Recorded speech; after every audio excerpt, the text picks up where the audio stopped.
nerves. Better shake your booties for black girl nerves.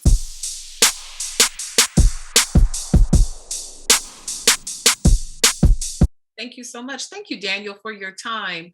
I love talking to you because you do such a wonderful spectrum of roles, and this is no exception. So thank you again. Oh, thank you. That's nice to hear. Agent Ryker is so critical to this puzzle.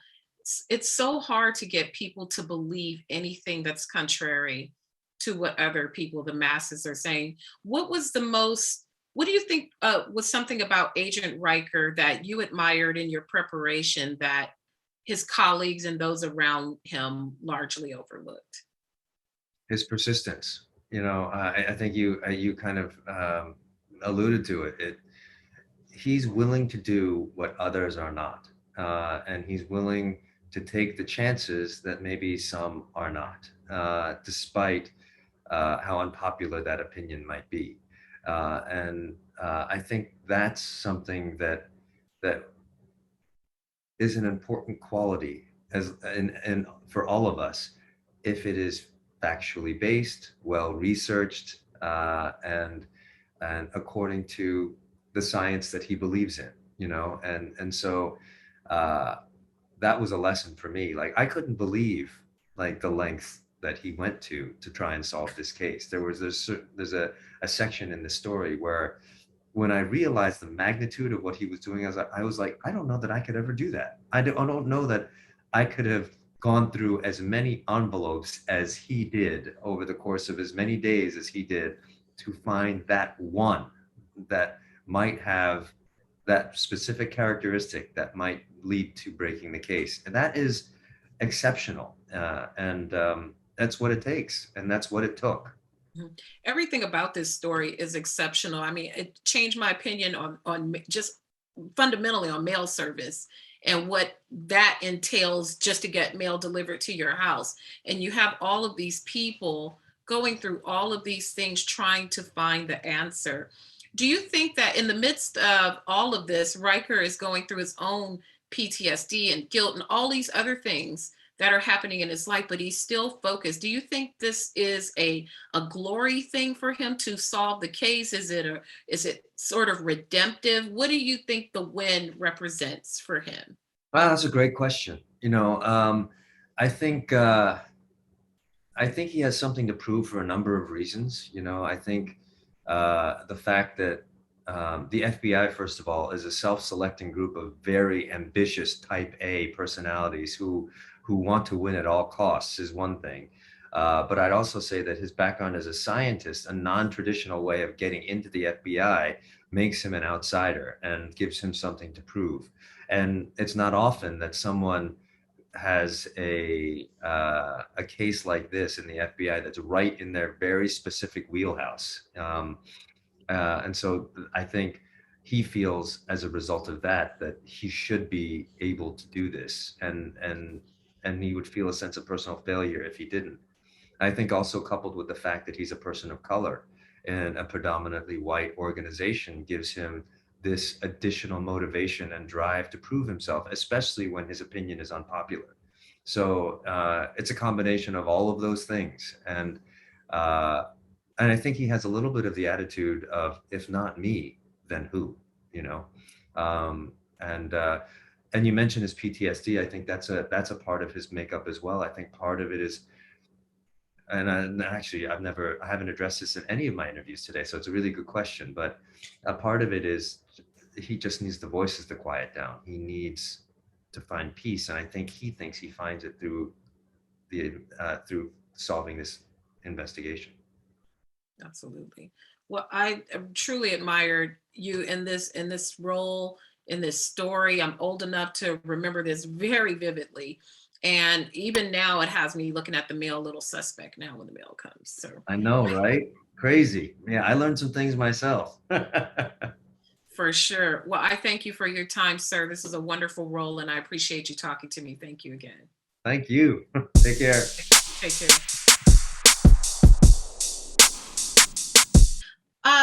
I was very, very intrigued by Bruce, in that brilliant minds have the potential to go anywhere. When you look at him and his position within this anthrax terrorism issue that was happening, what do you think takes a brilliant mind and makes it go idle or makes it go astray? Because a lot of brilliant thinkers are pretty linear in their pursuit of wisdom, but something with him caused him to go astray. What do you think is that personality trait that makes people like that go astray? Well, I think two things. I think that highly intelligent people there's a lot going on in their heads, and there's a lot. They tend to. There's a lot of brain cells firing, so it can sometimes be very stressful, and they're very sensitive people often. But more to the point is, I think childhood trauma can have a profound impact on a person's behavior later in life. If you have severe childhood trauma and it's not dealt with, then it's going to come out. You can't shut it down. It's going to find its way out and express itself in ways. And to someone with the intellect of Bruce Ivins, he just can't keep it down. So he then, your psyche creates different strategies to try and process what the unprocessable, and it often comes out in very destructive behaviors, which I think Bruce really wrestled with. For sure. With this story, it was largely overshadowed by 9/11, but there are other historical terrorism events that have received lots of different storytellings. Why do you think until now this one has largely gone overlooked? Because it was really a frightening time in our history with lots of layers and lots of components.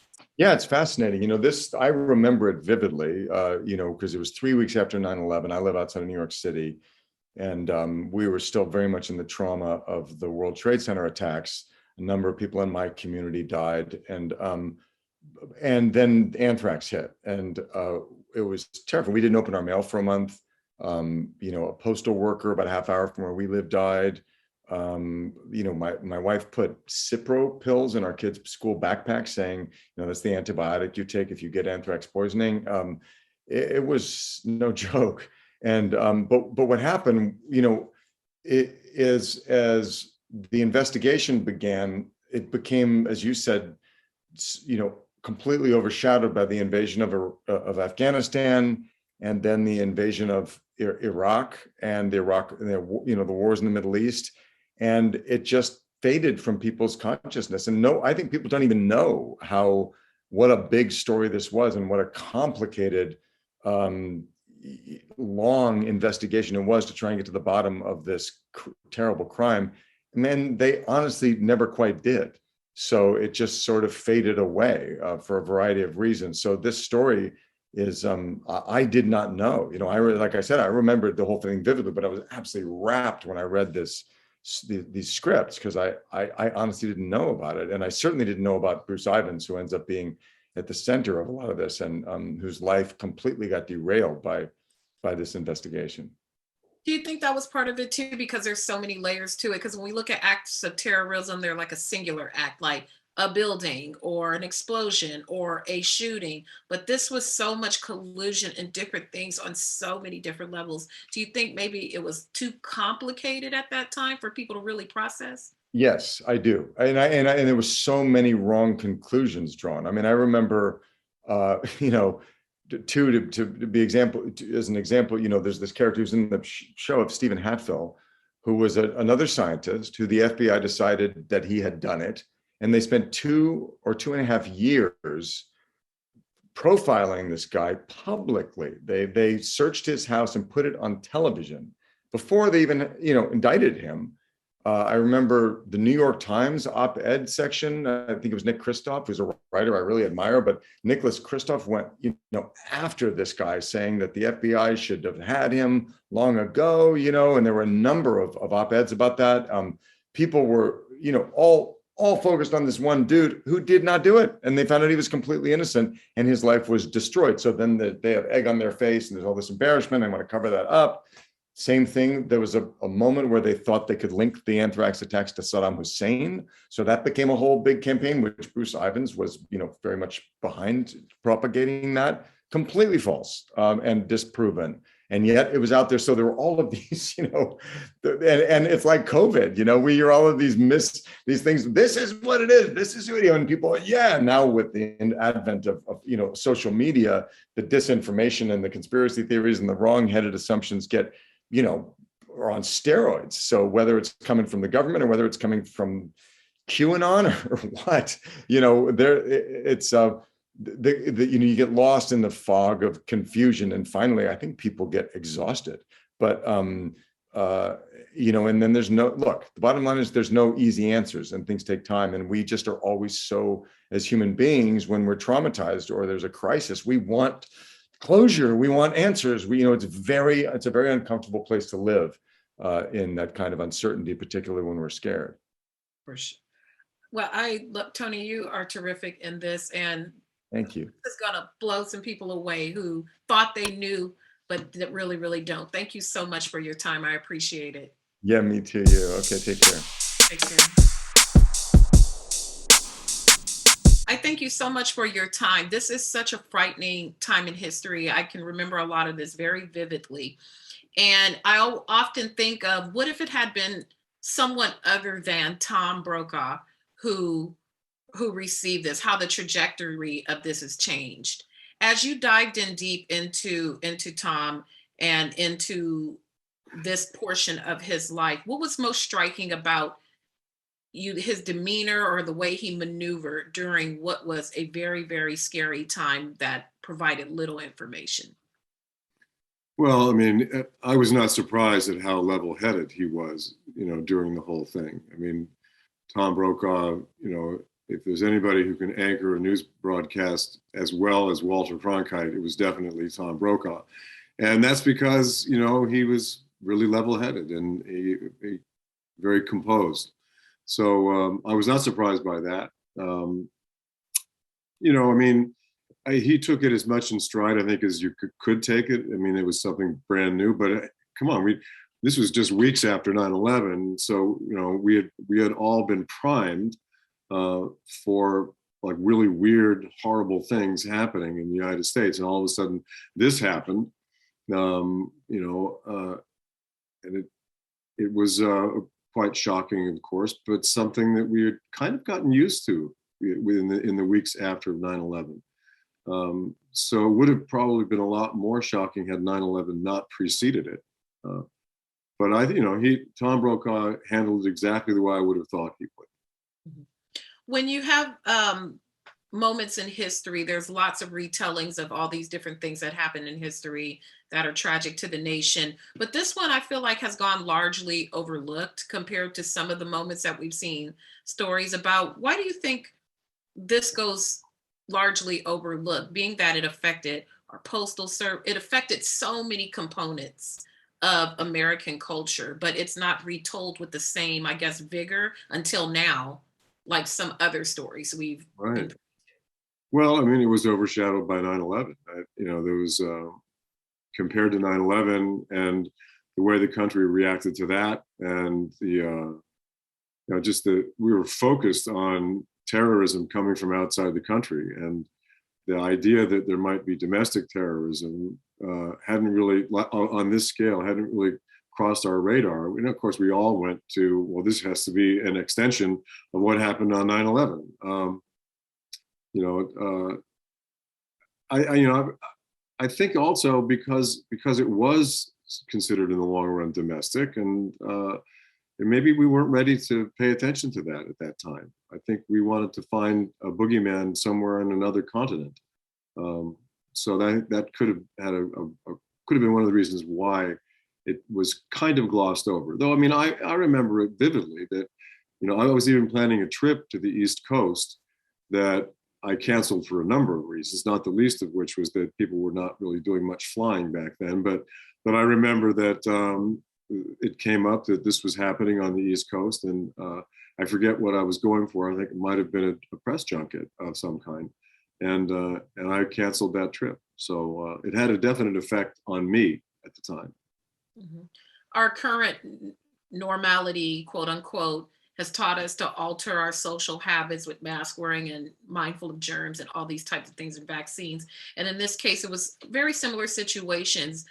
By immersing yourself in this type of role, does that further add to what kind of precautionary methods you take for yourself aside from our current normality, but even with this, with the mail and how you maneuver around in your own personal life?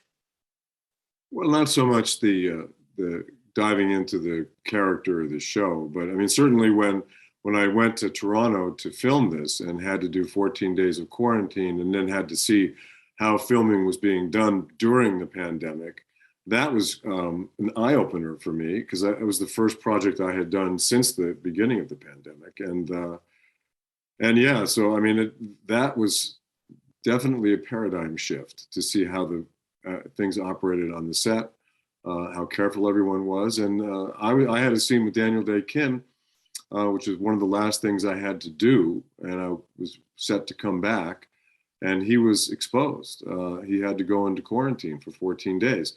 And I called Disney. I said, well, maybe you could write me out of the scene so I can go home, or what? And they said, no, you got to stay. So I had to stay for another 14 days to finish up the project. So I got a lot of reading done. Saw some TV. Well, there is no writing you out of the story. Are you kidding me? That's not cool. But I thank you for your time, sir. I can't imagine. I loved you in this role. It was very, very perfect. And thank you so much for your time. Thank you so much. Take care. I thank you so much for your time. This is an amazing series. And you know, I'm of age enough to remember this very vividly and what was happening. And what struck me about the series is when people think of acts of terrorism, it's a singular act, like a plane flying into a tower or something like that. But this had so many layers and so much collusion happening. Why do you think a story like this has large, and its retelling has flown under the radar like it has until now? Because we see so many retellings of other moments in history, but not like this one. That's a great question. I mean, well, I think one thing that happened was that, you know, obviously 9/11 happened just a few weeks before these anthrax attacks. And then it took, 7 years for them to sort of zero in on who the FBI believes was behind it. So and during that time, I mean, we were in a war, we had our own problems going on, certainly in America. And then there were obviously a lot happening in the world during that period. So I just honestly think it because it didn't have a super clear trajectory and conclusion, it just got swallowed up by everything else that was going on. So I think it just, honestly, I think it was just a story that ended up falling through the cracks because of time. Had it been a year later that all this had happened in a year, I think all of us would remember and have known the inside details. But time's hard. I won't say the word I was going to say. Sorry. From a storytelling point of view, and this isn't a series; it's episodic. Is it easier? I don't want to say easier, but where is the jumping off point? Because I think of a timeline and then all these things kind of threading out that are occurring through this anthrax terrorist crisis. From a storytelling point, how do you bring it back together and make it biteable for the audience? Lots and lots of rethinking. It honestly, we've been in television for 20 years. This is by far the most challenging thing this season that we've ever done. We had a writer's room. We had whiteboards up all over it that were just covered in events and dates, and trying to just even keep it linear. Just if we'd had 40 hours to tell the story was challenging enough, but knowing that we only had 6, we had to just keep combing through it and pulling stuff out and going, okay, where's the main story that we need to follow, and what are the key elements that we absolutely know we can't drop to the, on the side. I mean, we left a lot on the sidelines that I wish we'd had time to do. And some of those we were holding on to the very end, but 6 hours is just not a lot of time for 7 years worth of a huge story and all the different angles into it. So we really wanted to, we wanted to focus on Matthew Ryker, played brilliantly by Daniel Day Kim. We're so lucky. And then Tony, Bruce Ivins, but we also wanted to focus on the politics, what the FBI was grappling with, what the American people and the people just, all around the globe, were grappling with, these new threats of terror that we hadn't seen, at least on our soil, in quite a long time before that. So there was a lot of elements, and we just had to keep coming back to the center. Mm-hmm.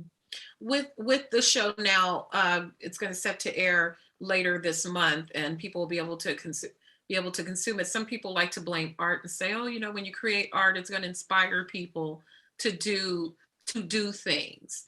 And in the midst of our current quote unquote normality in this country, where do you think a series like this lies? Do you think that's a criticism that people will have because they have it for other things, for music and all sorts of other things, but never really for something like this?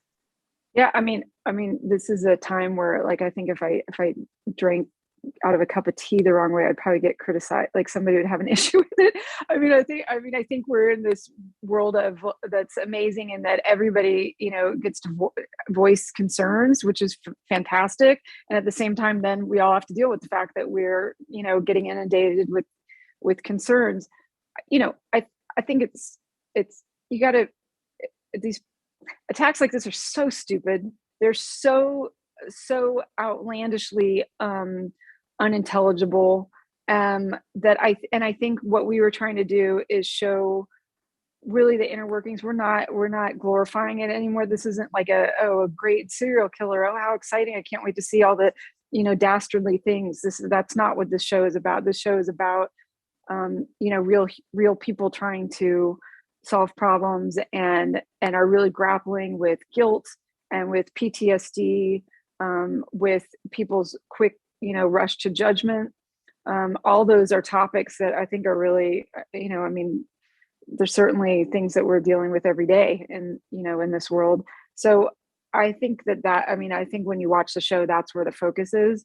And I think the absurdity of, like, who's getting injured are these, people that are just innocent workers, that I think that's hopefully that's what I think everybody will focus on. Absolutely. Well, I thank you for your time. Like, a lot of this gave me chills. It was very scary. So thank you. It's a pretty intense story, and it goes places you would never imagine. Absolutely. Well, thank you so much. I appreciate your time. Yeah, thanks for your time. Take care.